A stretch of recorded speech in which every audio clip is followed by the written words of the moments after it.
swelling, headache or a rash, asthma, colitis, fatigue, or gas. What will today's symptom be?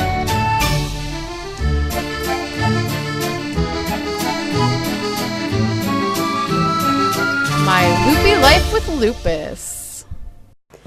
Hi guys, so it is day 15 of Lupus Awareness Month, and I just wanted to first start off by letting all of you know that tomorrow, May the 16th, is Wear Purple Day for Lupus Awareness Month. And so my babies are still all in their purple and or butterfly outfits, so they're good to go. And I will definitely be wearing purple tomorrow, and I encourage everyone else out there to wear purple as well. And if you want, you can make a video response of that. That would be great. So today's video is going to be pretty quick.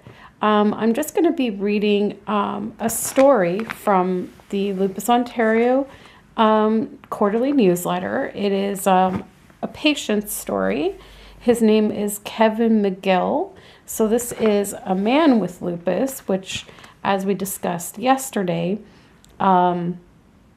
is, not as common as women with lupus. So this is his story. Summer of 2008, I was on top of the world. I had just finished a successful director term for a campus emergency response organization while achieving my highest average out of all 4 years of undergraduate studies. I graduated from Queen's University and was on the way to the spectacular islands of Hawaii to begin my MBA. But then mid-October, things started to take a turn for the worse. What started out as what doctors thought was strep throat and vertigo quickly escalated to lethargy, difficulty formulating proper sentences, and excruciating pain in various joints of my body. I was rushed back to Canada, where I was admitted to the hospital a few days later. The next 4 weeks consisted of daily blood tests, several MRIs, CT scans, chest x-rays, biopsies, and echocardiograms, just to name a few. My symptoms further escalated to full kidney and liver failure, fluid surrounding the heart and lungs causing severe congestive heart failure, inflammation of the gallbladder and pancreas, arthritis of the voice box, and vasculitis of the retinas. I was put through 6 rounds of chemo-like drug therapy, which was spread out over the next 2 months. I felt like my life had just been taken from me, and there was nothing I could do about it. The treatment I was given showed positive effects right away. Just when things started to improve, I ended up suffering a bad case of shingles. I was now a 22-year-old having to take 29 pills every day in order to stay healthy. This was another blow to my self-confidence, but once I was given clearance to start some light physical activity, I tried to get right back at it. I ignored the illness and the advice of doctors and friends. I began working way too many hours at work, not getting enough sleep, and simply pushing myself too hard, too fast. This, of course, caught up with me, evident when a slight virus escalated into a severe case of neutropenia and a septic meningitis. I was defeated by illness for the 3rd time in less than a year. By this point, my self-confidence and overall outlook on life was spiraling in a downward direction. With a fear of pushing myself too hard once again, I became hesitant of working out, hesitant of going about my normal routines, and simply hesitant of being me. I tried to shut everyone out and keep my feelings to myself. I ended up being directed to a counselor, something I was very hesitant to admit. After a few sessions, it became clear that I needed to start getting my life back together and find a positive outlet. I turned to a former acquaintance who had become a successful trainer. I did not know what to expect going into my first meeting with him. All I knew was that I needed help now.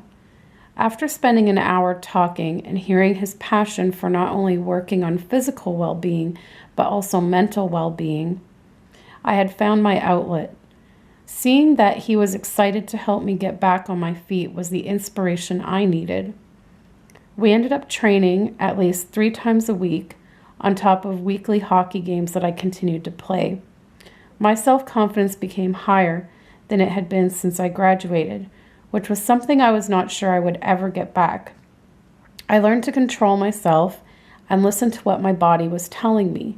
Having learned to control my desire to push myself to the limits, but to instead set incremental goals, has helped me complete Tough Mudder, a 16-kilometer obstacle course, Warrior Dash, several 5 and 10K races, and half a marathon.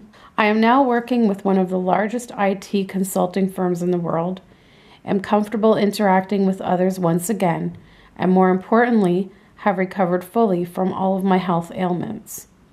Over the past few years, I have been put on a roller coaster ride that no one should have had to experience. I know firsthand how easy it is to lose motivation and to give up. But more importantly, I also know that anyone is capable of looking themselves in the mirror and defining who and what they want to be. I made a choice 5 years ago.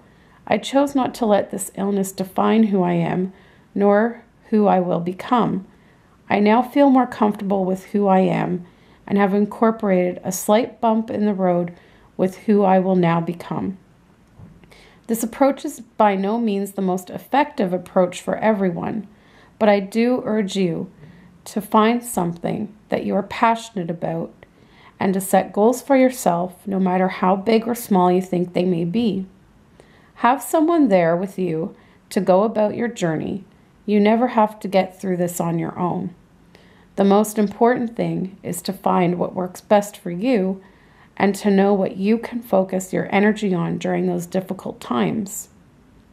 We experience events on a daily basis, some positive and some negative. No matter what the magnitude of these events, it's up to the individual to decide how to handle them. The only thing that ultimately decides how you live your life is your attitude. You make the call.